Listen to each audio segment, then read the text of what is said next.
नमस्ते स्टूडेंट। आज हम लोग एक और प्रॉब्लम को देखेंगे चैप्टर पॉलिनोमियल क्लास 10 से। ठीक है, क्या कह रहा है?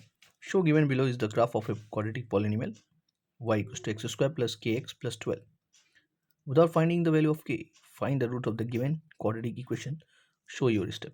आपसे क्या कह रहा है? आपको रूट निकालना है। ठीक है, या आप जीरो भी कह सकते हैं। फिलहाल ये जीरो कहलाना बेटर होगा क्योंकि ये आपका क्वाड्रेटिक पॉलिनोमियल है। ठीक है, तो यहाँ रूट कह भी सकते, कोई दिक्कत नहीं है हमें। तो जीरो हो या रूट है, दोनों का वैल्यू सेम ही आएंगे।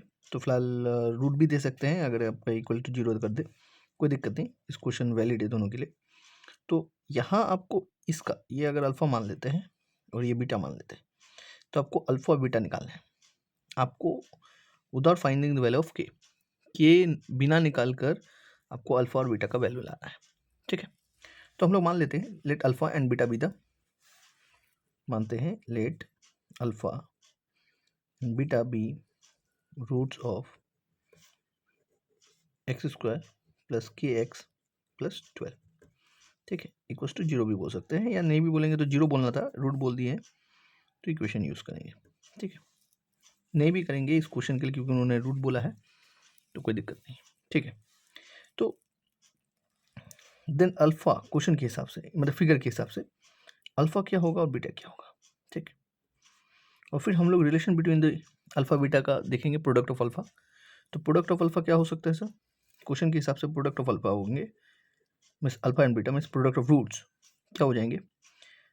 कांस्टेंट टर्म है ना, constant term by coefficient of X square. तो कांस्टेंट टर्म क्या है सर? 12 है, and coefficient of X square क्या है? 1 है, तो हमें कितना मिलेंगे? 12। ठीक है, अब सवाल आएगा अल्फा और बीटा क्या माने। यहाँ अगर गौर से देखते हैं, ये जो वैल्यू है ये वाला, इसका कोऑर्डिनेट क्या है? -4, 0। तो ये जो रूट्स आएंगे यहाँ पे y जीरो होंगे, इस केस में भी y जीरो होगा, तो आपको x का वैल्यू चाहिए। आपसे कह रहा है कि आप इस तरफ भी जो डिस्टेंस है, ये डिस्टेंस d जो है डिस्टेंस डिनोट कर रहा है।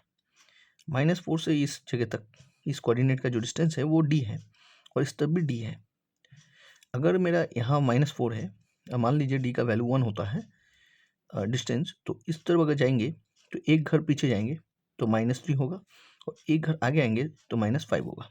ठीक है, तो यहाँ अगर आप इस तरफ आ रहे हैं, देखिए नेगेटिव बढ़ जा रहा है, तो अगर आपका पहला, हम इधर अल्फा का वैल्यू जानेंगे तो क्या हो सकता है? -4 -d, ये होगा अल्फा का वैल्यू। और इस तरफ आएंगे तो यहाँ डेटा जो है छोटा हो जा रहा है, तो छोटा के लिए हम पॉजिटिव, डी क्या है? पॉजिटिव है, याद रखिएगा डी का वैल्यू जो होगा पॉजिटिव होगा, क्योंकि ये डिस्टेंस है तो ये पॉजिटिव ही होंगे। तो इस तरफ आएंगे तो डेटा छोटा होना है। डेटा छोटा होने के लिए, जैसे -4 है, अगर आप डेटा छोटा करेंगे और डी पॉजिटिव है, इसको अगर हम 1 मान लेते हैं, तो इस तरफ आने के लिए आपको प्लस करने पड़ेंगे, तो फिर -3 आएंगे, और -3 इस तरफ होते हैं, फिर -4 -5 -6 -7 ऐसे जाएंगे। ठीक है, और -4 के साथ आपको -1 करने होंगे, तभी आप इस तरफ आ सकते हैं। तो इसलिए हमने यहाँ -4 -d किया, और इस तरफ आने के लिए बीटा के लिए क्या करेंगे? -4 + d करेंगे। ठीक है, तो अल्फा, तो इसके हिसाब से हमारा अल्फा क्या हो जाएगा? -4 -d, एंड यहाँ पे -4 + d।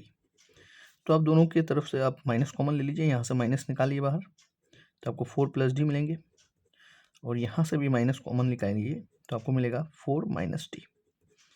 तो दोनों माइनस मिलके क्या होगा? प्लस हो जाएंगे, और ये हो रहा है a + b, a - b, तो आपको मिलता है a² - b²। ठीक है, और फिर आप -d² को इस तरफ लेके जाइए, और 4 4 जो 16 + 12 को इधर लाइए, -12 -d² इधर जाएंगे, +d², आपको मिलता है d² = 4। इसका मतलब d का वैल्यू होगा +-2, पर हम लोग d को +2 ही लेंगे क्योंकि डिस्टेंस नेबर बी नेगेटिव। ये जो d है वो एक डिस्टेंस बता रहा है, तो ये नेगेटिव नहीं होगा, डिस्टेंस नेबर बी नेगेटिव। ठीक है, हो गया। तो देन क्या होगा सर?